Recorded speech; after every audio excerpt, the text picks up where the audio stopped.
The Super Bowl is 6 days away. Will we get lucky and have it come down to a last-minute play, or is this one poised to be a blowout? We'll discuss that and a whole lot more right now. This is Offside Sports.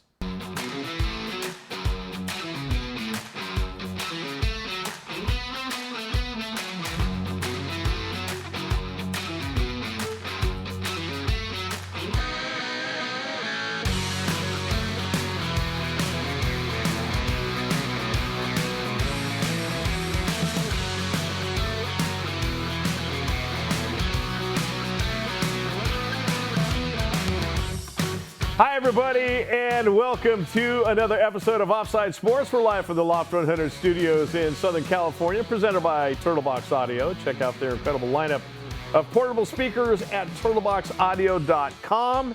And, of course, thanks to Turf & Sons for the turf we sit upon. Turf & Sons, San Diego's #1 choice for turf installation. Find them at turfandsons.com. All right, kids, 6 days away from the Super Bowl. Or as we have to say, Dave, when we were working Allison terrestrial radio, the big game. Yes. Which is brilliant. I think brilliant on the part of the NFL to say, wait a second, we're going to copyright the Super Bowl, and you're not allowed to say it unless you want to pay for it. We got the Seahawks, and we've got the New England Patriots. I believe Seahawks right now still a 4.5-point favorite. For those of you that really give a rat's a about these little minute details, New England is the home team, and they're wearing white and white. Got a big problem with that. Seattle, the away team, they're going to wear their navy, and their navy game kicks off at 3:30. We'll be talking a lot of Super Bowl here on this episode of Offside Sports. We will give our Super Bowl picks at the end of the show. But as I said in the open, CJ, you think we're going to get lucky and get another, oh my God, nail biter, white knuckle it till the end? Or would you say you could see this one getting blown open?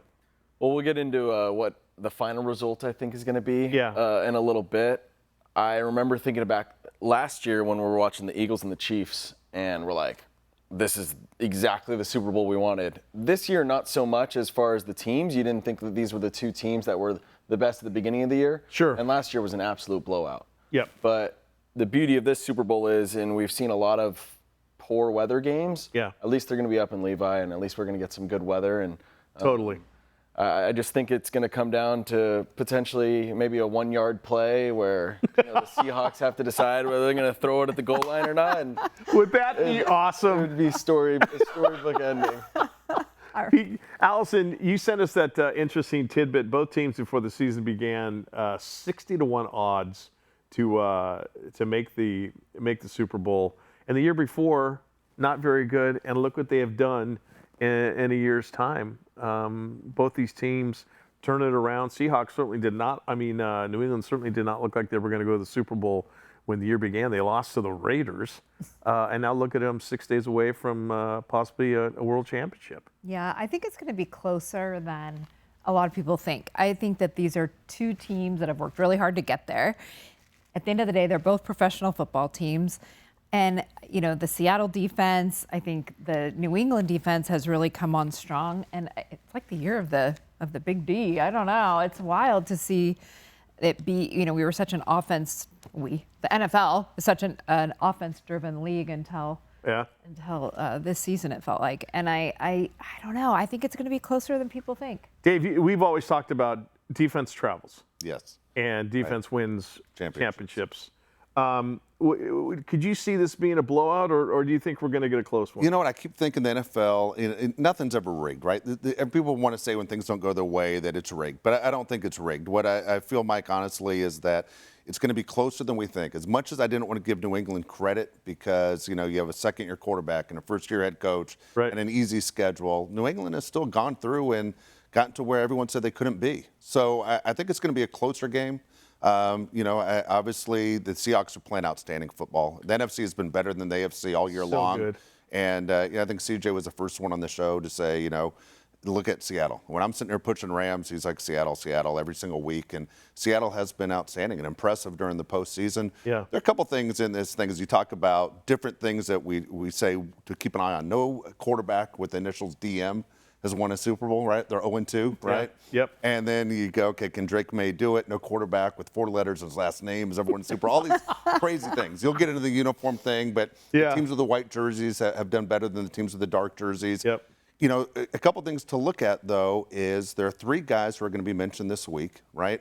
It's Pete Carroll for obviously not running the ball the last time these 2 teams played in a Super Bowl. Sure. It's Gerard Mayo, who was a 1-year coach, one and done at the Patriots, who will never be a head coach again after what Mike Vrabel's done. Yep. Geno Smith, who might be the worst player in the history of the NFL because the team he was quarterback of a year ago is now in the Super Bowl, and the team he was quarterback this year now is the first pick in the draft. But Mike Vrabel is quoted as saying in an interview, if I ever win a Super Bowl, I will cut off my manhood. And that's why everybody should be rooting for the Patriots to see if Mike Vrabel's a liar. Let's see it. Put it on the table, literally. Somebody brings him a machete in the post-game victory press conference. Preseason, if anyone had said to you it's going to be Drake May against Sam Darnold in the Super Bowl. No way. I don't know. We probably all would have been like, what? You're crazy. I really thought that this was Josh Allen's year. I thought he was poised, you know, and we know what happened to them. It's funny because after the NFC championship game, I guess Matthew Stafford was heard screaming in the Rams locker room, you know, this was an effing layup of a Super Bowl. You know, we couldn't. That's how much I think people. You just alluded to it. How much better the NFC was than the AFC this year. You know, going to the uniform thing. And does it mean anything when you get down to brass tacks? No. You got to roll the ball out there and play. Patriots 4-2, wearing the white jerseys. Seattle 0-2, wearing the dark and the dark. So those are things that maybe the bettors we think of when they're throwing money on it. I just think about Mike Vrabel's experience as a player in this game. Now you get a lot of teams like those Brady teams. All those guys had like 2 and 3 Super Bowls under their belt. They knew how to deal with arriving at the host city, the events of opening night that they have now, and today and tomorrow they'll go through the media crush at their hotels. Thursday they're dark. Friday most teams move to a different hotel. Saturday obviously you're not sleeping, getting ready for the game. But I think of Mike Vrabel being able to kind of impart that on his players, Dave.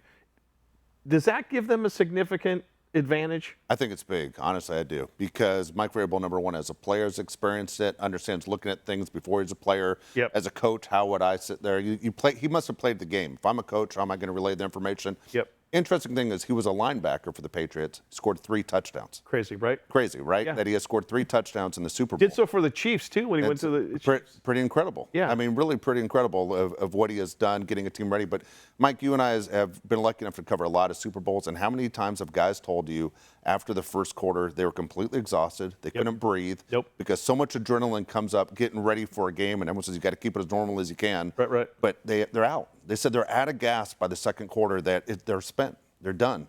And I think that's where it comes into his experience talking to these guys about how to go about the game. Allison, you've covered Super Bowls too as a member of the media, and you've been to those hotels when the players are all seated at a table, and you're sticking a microphone in their face yet again, and they all at one point have that certain look where they're going, I don't want to talk about the game anymore. I just want to roll it out there and play. Yeah, my favorite part was covering the halftime show press conference during the week at Radio Row. I love doing that. Yeah. But yeah, you're right. I think they're exhausted by the time it comes around. And I don't know, I have mixed feelings about the 2-week break. I think some guys probably love it that are maybe healing up from an injury like Drake May's shoulder. But I think in general, they probably just want to get it. They want to get to it. Yeah.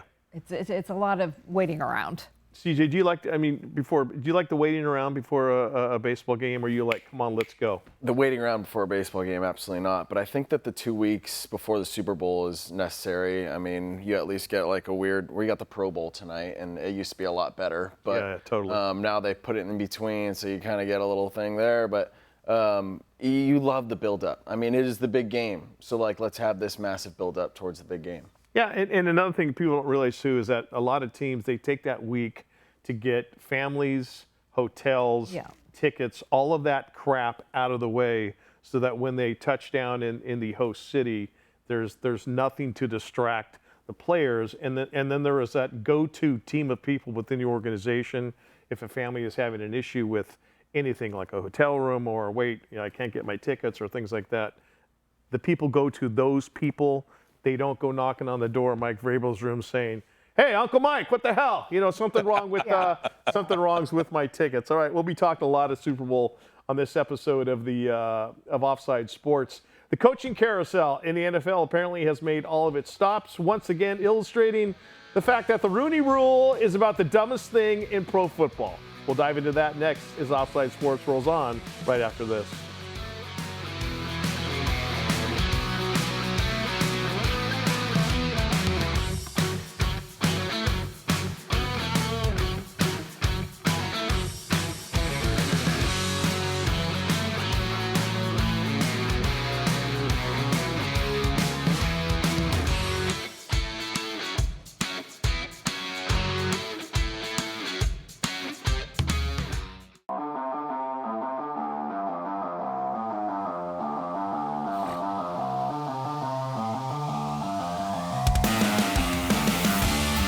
Offside Sports continues from the Loft 100 studios in Southern California, presented by Turbox Audio. Find their awesome lineup of portable speakers, turboxaudio.com. And thank you, as always, to Harry Arnett, Mark Wahlberg, and everybody at Municipal Clothing. Of course, Municipal, the official wardrobe sponsor of Offside Sports. Municipal, bet on yourself.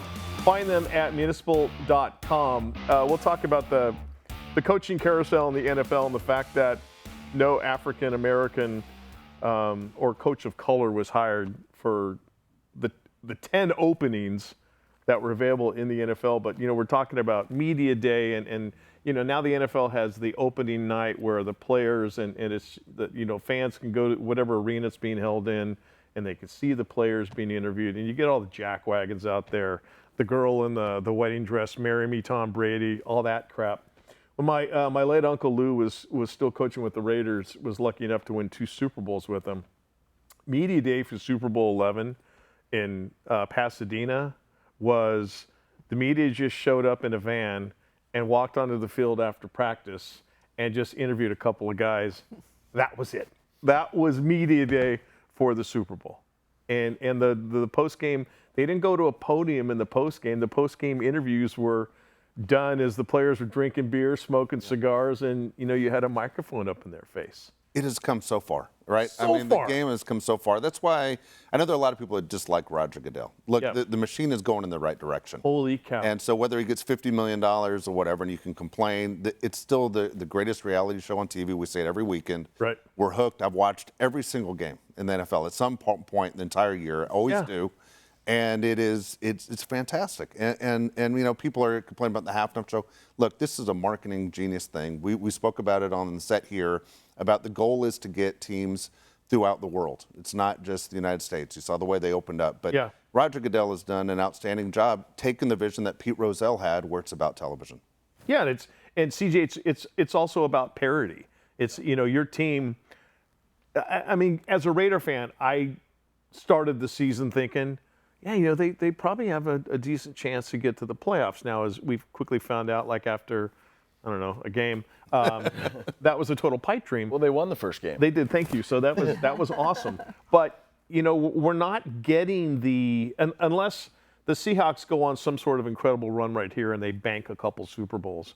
I don't know, Allison or Siege, if we are at the point now where we're not going to get a 49er Cowboy dynasty. We're not going to get a Chief dynasty. We're not going to get a run of teams that are able just to stack them. If it really is anybody's game each year to win. Yeah. So go ahead. I think it's. Are we supposed to have a dynasty every decade? Because that's what it feels like we're getting. Yeah. And when it comes to like these coaches, like Pete Carroll comes in his first year, and you expect like this big change, but it doesn't really happen that way. And he gets kicked to the side. At the end of the year. I think that a lot of the time these owners think like the grass is always greener on the other side, and I don't think that's always the case. I think a lot of it has to do with a coach's roster that he walks into and all of this, and it's not always going to change right away. Obviously, like a Pete Carroll might have done things that didn't get them to where they wanted to go. So Yeah. Injuries play a huge factor in Sure. every season. So it's a team that might look fantastic and then is decimated by injuries, like the Chiefs, the Chargers. I mean, there were teams that that couldn't stay healthy. So, I mean, every year it changes. And to see a young coach like the Seahawks coach come in and be 38 years old, Amazing, and be able to do what he's doing, a no name really, it's fascinating. It kind of leads us into the 10 coaching vacancies in the NFL this year, and all 10 have been filled. Officially, the Raiders will make it Clint Kubiak once the Super Bowl is over, because the NFL gets really pissed if you take away from anything that's not the game or the Seahawks or the New England Patriots. For those of you who don't know, the Rooney Rule in the NFL means that teams have to interview at least one. Do we say coach of color now, or is it two? Two. It is two. Two minorities. Okay, two minorities. And for the longest time, God rest his soul, Dennis Green was the Rooney Rule box checker. Yeah. I mean, he just would go, yeah, I'll come interview. I know I'm going to get a first-class flight, or I'm going on your private jet. I have no chance of getting this job, but I'll let you use me as a box checker, get a weekend trip out of the team city. And for a while there was a point, I think it was 2022, we had 5 black head coaches in the NFL. And this year we've got D'Amico Ryans. We have, I had it written down, sorry, D'Amico Ryans. Aaron Glenn and Todd Bowles. You also had Raheem Morris. Raheem Morris, who was just fired. And now is the defensive coordinator with the 49ers. Obviously, Mike Tomlin with the Steelers, he stepped down. Is it a legit still from people or men of color saying we're not getting the shots that everybody else is getting?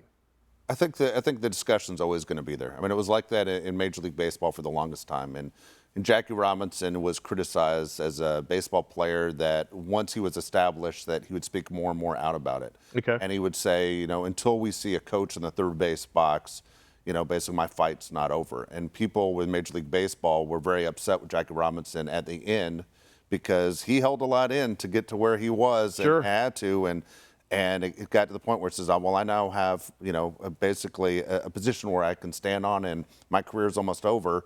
But the way it was spoken about Jackie Robinson today to when Jackie Robinson at the end of his career, people weren't very happy with him because he wanted to change things and to say he was wrong. No, he wasn't wrong. Jackie Robinson in 1947 playing for the Dodgers was the best thing people will say for sports. It's ridiculous that, I know we're jumping topics, but the Yankees had a chance for an outfield of Willie Mays, Hank Aaron, and Mickey Mantle. They knew who those guys were, but they didn't sign them for a reason. Sure. We all knew. So in football, what made the Rooney Rule work was Mike Tomlin. Yeah. Here was a guy that wasn't supposed to get the job. It was supposed to be, a BS interview, and he wowed everybody, and he got the job, right? And then he won a Super Bowl, and then he had a winning season every year he was head coach. But I think what it comes down to, if you're an owner of a team or you run a business, is my team, my business doing well? And when the coaches you mentioned in 2022, and they all got fired at the same time, none of them made the postseason. And as a fan base, you're like, man, my team has to be in the playoffs. Yeah, I don't care. And there's your fan base. I don't care if you're purple with pink polka dots. Are you getting my team to the CGA? Are you getting my team to the playoffs?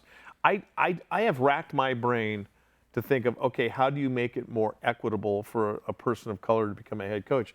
And unless the NFL passes a rule that says every third or fourth new head coach on your team has to be a person of color, I don't know if this ever improves in the National Football League. Yeah, I don't know how to make it better.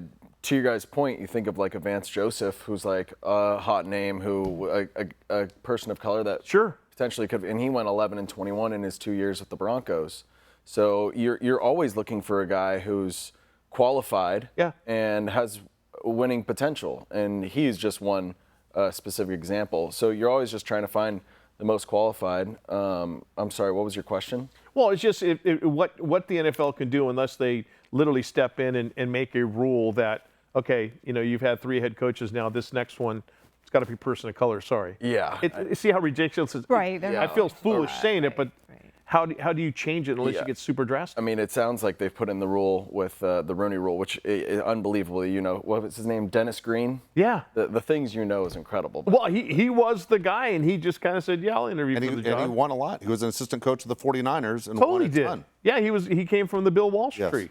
And I think someone like Mike Tomlin, who has been such a successful coach, Yeah. I think he'll be back at it. I think he wanted a year off. Right. I mean, I think somebody would snap him up in a second. At least I hope so. If the Raiders had told me we're going to be crap another season to get Mike Tomlin, I would have said, I'll live with 0-16. I'd take Mike Tomlin in my book is a blank check coach. How much you want us to pay you? That's how much I believe in. Totally agree. As somebody. Eric Bieniemy, though, that's the one guy. You know, he and Andy Reid. It wasn't just Andy Reid at that offense with the Chiefs. I don't know about Eric Bieniemy. You think it was Andy Reid? 100%. Because Really? Eric Bieniemy went to Washington, stunk. Went to UCLA, stunk. I'm not an Eric Bieniemy fan at all. And Do you I have think a he's- personal story with Eric Bieniemy. That's why I'm not a fan. There we go. But You got I beef. do believe Andy Reid had success when Bieniemy wasn't there. But I'll go back about 35 years ago. Eric Bieniemy tried to fight me, and I haven't gotten over it. True story. True story. I love when he's So mad. bitter. He's such a grudge holder. Not rooting for him. Do you think he's just a bad interview? Because he Bad guy. What are you talking about? I just told you he tried to fight me. Back in '92. How Still was that? upset. We got Not 1 over minute. it. People don't forget. Was this when you were when he was playing with the Chargers? Yes, when he was with the Chargers. Oh my God! What did you ask him? I had a job delivering tape, sports tape, you know, the tape you wrap on your Yeah. wrist. And for some reason, he just wanted to fight. I have no idea why. I wasn't even in media at the time. I was just delivering tape. Oh, Dave, you poor man. I'm know. so sorry. Not over it.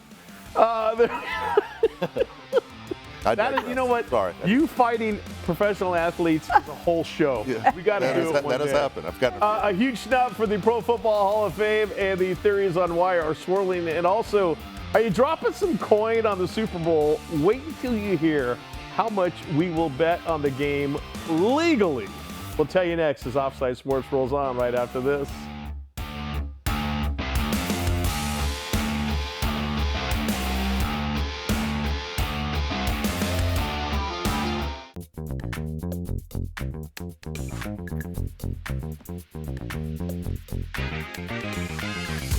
Offside Sports rolls on for the Loft 100 studios in Southern California, brought to you by Turtlebox Audio. Find them at turtleboxaudio.com. This portion of the show presented by Babemos Tequila, made for those who chase the sun. Find your bottle at wedrinktequila.com. All right, Dave Palet fights the sports world, rolls on. David, how long? I have known you for so long, and we have shared so many serious things together in our lives, but a lot of funny things. And the fact that you and Bieniemy going to blows. No, we did not actually go to blows. I would have lost. I would have told you right now. Oh, he was, at the time, he was a brick you-know-what. Yeah, How old is he? Is he older than No, you? we're the same age. Same age. We're the same age. I'm a foot taller than him. but Yes. He would have killed me. One was training in the NFL. Yeah. Yeah. One was still a delivery boy. Yeah. All right, we'll talk about betting in the National Football League on the Super Bowl here in a second, but I just want to give you a guy's record, and you tell me if you think he's Hall of Fame worthy. 6 Super Bowls as a head coach, 1. All right? 2 Super Bowls won as an assistant coach to a Hall of Fame coach in Bill Parcells with the New York Giants. Is that Hall of Fame worthy? How about the fact Parcells has never won without him? Thank you. You know? CJ, you think that's worthy of the Hall? Yellow He's going to jacket? be in the Hall of Fame. Okay, Allison? Yes. Okay.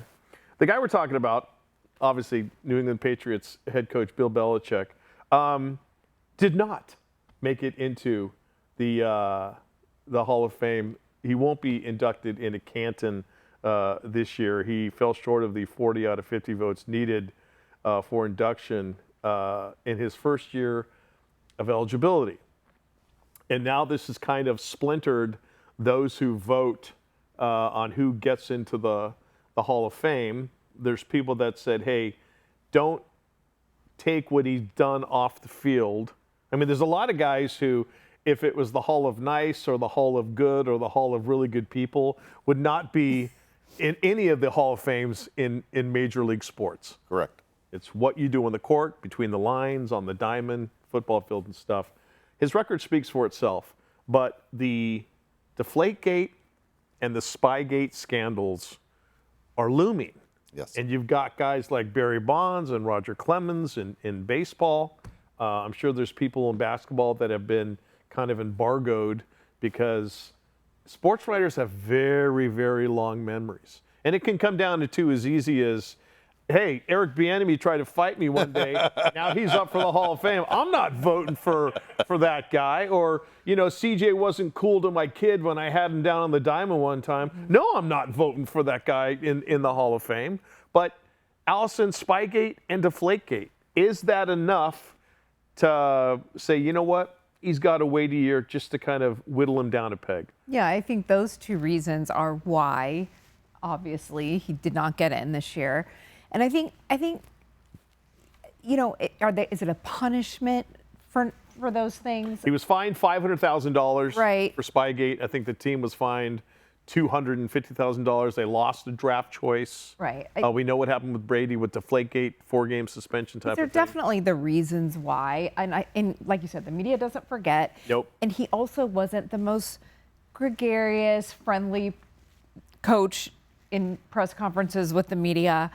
So I think those things, they just hurt him. And rightfully so or not, yeah, those are the reasons. CJ, enough to keep him out the first year? I think the NFL's trying to make some sort of stance on, hey, now we really care about the morals that go on in the NFL, when in reality they don't. Yeah. And so I don't think it was any good reason to keep him out the first time. Yes, this is all why. Now, I do think about the Major League Baseball Hall of Fame, and they really do take into account what happens off the field, like you said, and other people more than Sammy Sosa's, the McGuire's, McGuire's, and Bonds, and that's where I get a little lost in baseball. And like Pete Rose is like the main one, you know, the guy did everything on the field, and he's one of the greatest players of all time. Now you relate it back to the NFL, and you're like, well, we should just make these two different voting systems, because Belichick should be in the NFL Hall of Fame without a doubt. Everyone should have voted for him. Whereas in the MLB, people get held out because of it. Totally. Dave? Yeah, baseball's the toughest one to get into. Basketball's the easiest. NFL's very tough as well. But this is a no-brainer. The greatest coach in the history of the sport when you look at his resume. My feeling is you win 2 Super Bowls, you're in the Hall of Fame. If you're a quarterback, if you're Jim Plunkett, you should be in. How long did it take Tom Flores? You wait too long. Ken Stabler takes too long. Yeah. There are guys that should be in. And unfortunately, as guys get older, and nothing's worse, I think, when you see families that have to go up there and speak after somebody has passed. Yeah. We need a chance to put them in. But the Bill Belichick thing's insane. It's to teach him a lesson. Robert Kraft this morning, as we do the show, was told he's not going in. Let's see what happens with Tom Brady, because it seems like this is a thing against the Patriots right now, because the greatest football player of all time, you're telling me he's not getting in first ballot? Right. Because we just saw the greatest coach of all time not get in. The trophy, no joke, should be named the Bill Belichick Trophy. Forget about Vince Lombardi. The guy's won so many of them. Yeah. It's embarrassing. You know what? I will say it right now. I don't think Tom Brady gets in. First ballot? Because of Deflategate. And Ryan Leaf came out and even said, no, Ryan Leaf does not have a box to stand on for anything. But he said, listen, no way does Tom go in the first time with a vote because of what he did in deflating those footballs. That, Allison, you raised such a great point about the fact that Belichick was such a curmudgeon, and he was such a tough interview. And we're on to Buffalo. Next question, and the short, curt one answers. And there are a lot of men and women in sports media who want to be buddy-buddy with the person. There's other guys, other women that are just like, hey, just give me the answer. I'm asking a question. Just give me an answer. Don't humiliate me in the course of you answering that. And I think there's a lot of grudges being held. Yep. Bill Polian is the one guy who came out, former GM of the Bills and the Colts, and said, yeah, was he Bills too? But here's the deal: it's embarrassing when it's him, because are you bitter because you couldn't make it to the Super Bowl? Because of the Patriots? Exactly. And that was the roadblock to their greatness. Exactly. Speaking of the Super Bowl, Dave sent us this little tidbit. Was it 1.75 billion is going to be wagered on the Super Bowl on Sunday? Legally. Legally. That's illegal stuff. Up 27%. So basically that takes all of California out, because you aren't supposed to be able to wager on the Super Bowl in California. Well, no, and no one does that illegally here in California. Blah, blah, blah. CJ, betting is up 27%. And I asked you the question, does it show you that the NFL is really, really healthy, or are we just developing degenerate gamblers left and right as those numbers skyrocket? I'm going to go with that the NFL is really, really healthy because I don't want to say what I really think. And as a pro athlete, I know there's certain things you got to steer away from. Oh, yeah, of course. But I also wonder how many, like $1.76 billion, that is so much money. How much money is coming from, or how many people are gambling in the sense that is $500 million coming from 10 people? Oh, I see. Like major whales betting exactly. $100,000 or so. People just who have so much money. Yeah, and listen, a lot of this is gamblers going to the sports books in Vegas or where their sports betting is now legal in the United States. So a lot of it, I think the fact that it's so easy to do via an app on your phone. Obviously in California, we can do daily sports like our sponsor Owner's Box, but I can't place a bet. I'm going to take the Seahawks -4.5 to win this football game. Allison, 1.7 whatever it is billion legally. That doesn't even scratch the surface of how many illegal bets are going to be made on this game. Right. So many. I mean, people that live in other states where they can't gamble are finding ways to do it. Right. Or through an illegal bookie. Yeah, 100%. Yeah. So, I mean, it's, I don't know that we're degenerate gamblers, as you said, but I do think it's, you said it's up 27% from last year. I mean, that is enormous amount. I just think it's easier now, and so people have access to it. I'm surprised people have that much money to lose, but I think you bring up a good point. Is it just, a group of people that have a lot more dollars to put in? Sure. No, they don't have more money. They're just doing it because they think they're right. They think they obviously, I'm going to put the money in, and if they blow it, they're in trouble. Like, California, which you thought would be a state that you always hear and they need money here and there, that it would be legal here. No brainer. Right? No brainer. Yeah. But instead, here I am behind the grocery store in my neighborhood doing my same bets I've been doing since '87. I'm just joking on that one. And a Super Bowl. But you know what I'm saying? It's insane that it's not legal here when literally in Tennessee you can place a bet on every corner. Well, and a Super Bowl squares game is considered. What's the squares you talk about? Yeah. Good answer. Good answer. The squares are so fun. Allison, what does that mean? We don't know what that means. FBI, Allison Ratzlaff, Offside Sports. It's down to Seattle and New England. Who we think will win Super Bowl 60? We'll have our Owner's Box bets of the show. And we say goodbye to a teammate. All that coming your way next as we continue here on Offside Sports. Don't go anywhere.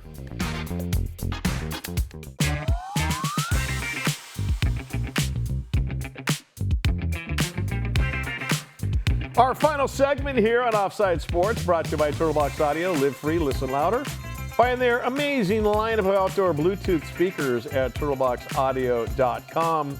Big thank you to Paul Teron, everybody at 84 Lumber, Otay Mesa, California. Supplied us with the building materials for our brand new set. Reach out to Paul for all your building questions and needs. Paul.Teron at 84lumber.com. Okay, who are we going to pick for the Super Bowl to win?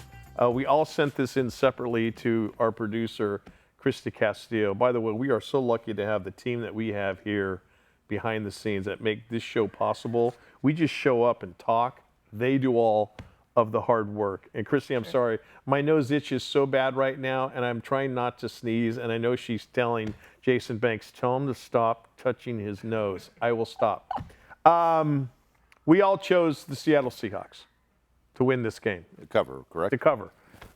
They're 4.5-point favorites. Means the Pats are 4.5-point underdogs. Dave, you took Seattle right there. That's where we say going to be the winner. Why Seattle? Dominating, playing their best football right now. I mean, football is so amazing that if you look back at the game they had to get to the Super Bowl, think about the entire Rams season ended basically on catching a punt. Right? Yeah, no doubt. And you go, it's something as simple as that, something you can prepare for and write up plays. But when it came to catching a punt, the Rams couldn't do it. Seattle gets all the momentum. They score 7. They win. Here they are in the Super Bowl. They completely tore apart the 49ers. I like the way they've played the entire year. I just think it's Seattle's year. Allison, why Seahawks? Their defense. I mean, I think their defense is incredible. Yeah, you said it was the year of the big D. The big D. Right. Went over everyone's head. I also love their young head coach. I think, relative unknown. So, what he's been able to do with Sam Darnold, I think that's very impressive. He's creative. So I like both sides of the ball, their offense and their defense. And I think they will win. I think it will be close. Okay. CJ? Yeah, they had a little luck missing with that muff punt last week, but I'm going to rewind you back to when they faced each other the second time in the regular season, and there's that 2-point conversion, right, where they pick up that fumble and the Seahawks go on to win. If that doesn't happen, the Rams probably win and go on number 1 seed, and honestly, they're probably in the Super Bowl. Yep. And the reason why I say that is because this Seahawks team is so good, and they've got luck on their side. And it takes a little bit of magic to win a championship. And that and the talent on the field, that's why I have the Seahawks. I look at what they do offensively, defensively, and they've got solid, not the greatest, but they have solid special teams play. And I look at a guy like Sam Darnold, who's probably thinking, I'm playing with house money. You look at where he's been in his career, and everyone's kind of brought him in, and then just kind of tossed him out, throwing the baby out with the bathwater, and then they bring him in, and Sam Darnold does not have to be the best Seahawk on this roster. He just has to not be the worst. Yeah. And they love him. He obviously great relationship with his head coach and his coordinators, and just the weapons that Seattle has, and the weapons Seattle has on defense as well. Love Mike Vrabel. Love what he's meant to New England. Drake May, incredible. They've got weapons as well, but I think just stacking up who's got more bullets in their 11 shooter, 12 shooter, whatever it is. I think it's Seattle Seahawks. And guys, I don't know. I think this becomes a blowout.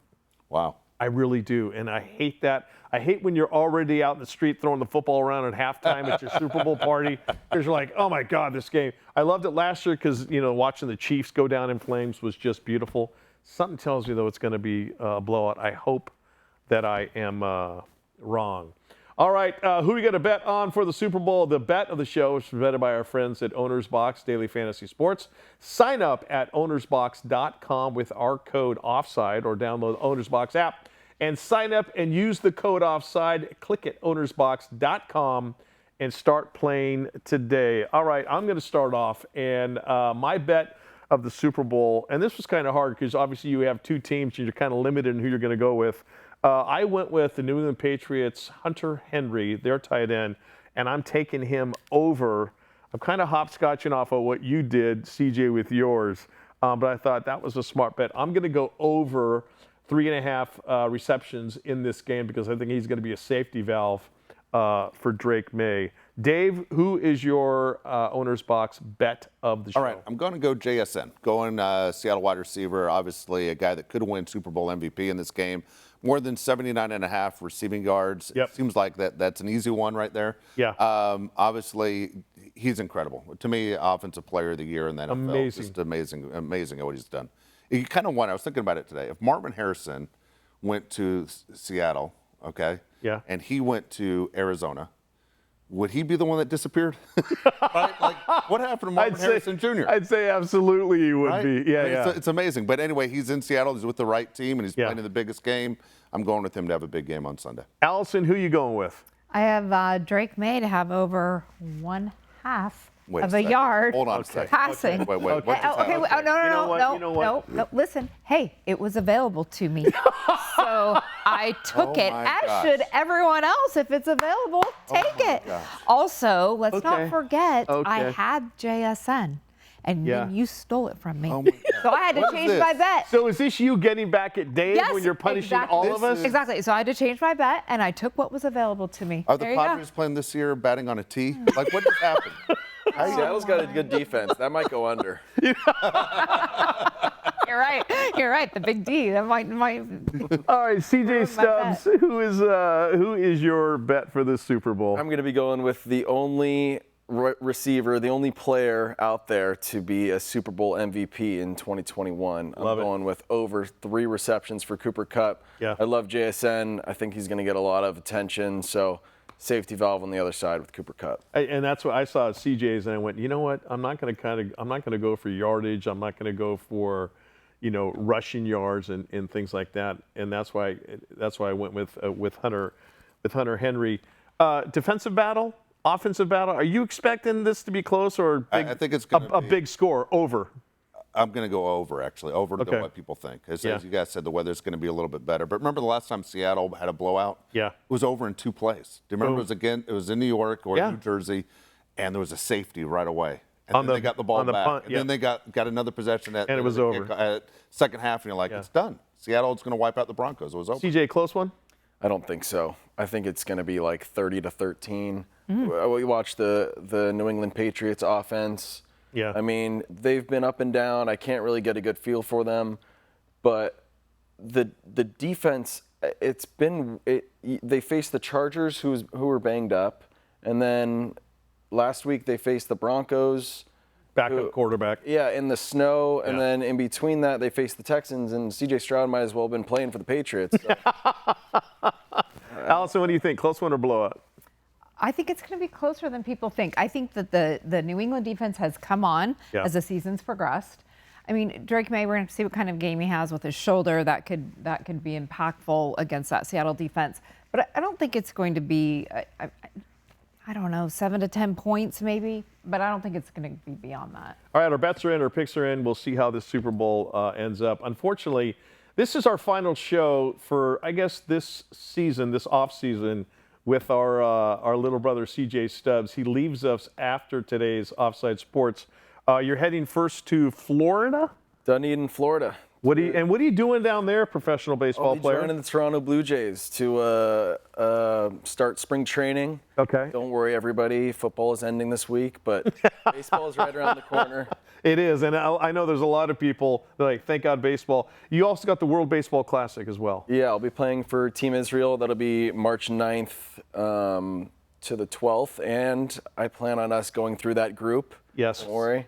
But yeah, I'll be gone for a while, and I am very sad because you guys are the best co-hosts that I could ask for, and it's going to be hard. I'm going to miss you guys, and the people in the back. You guys are the best too, and thank you so much for everything you guys do for us. Yeah, we always have these illusions of grandeur. Oh, we'll zoom in with CJ, and it's like, wait a second, this guy is chasing the dream as a professional baseball player. The last thing he wants to do is he's heading into the cage to take batting practices. Go, hey guys, I'm on the field. What do you? Hopefully we can though from time to time. Yeah, we will. We will try to check in with him, but at the same time, see how you're doing. We're pulling for you, and we love you, and you've been so great, and you have blossomed as a host on this show.